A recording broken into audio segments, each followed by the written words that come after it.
The key influencer visual helps you understand the factors that drive a metric you are interested in.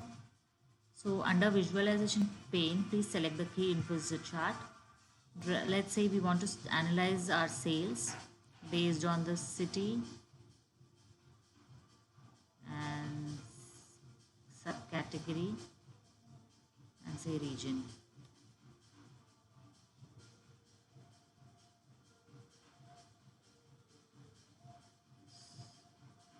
So let's see how to read this chart. What influences sales to say decrease?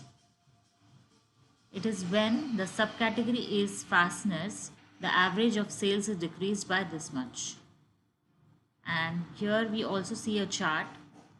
So sales is more likely to decrease when subcategory is fasteners than otherwise.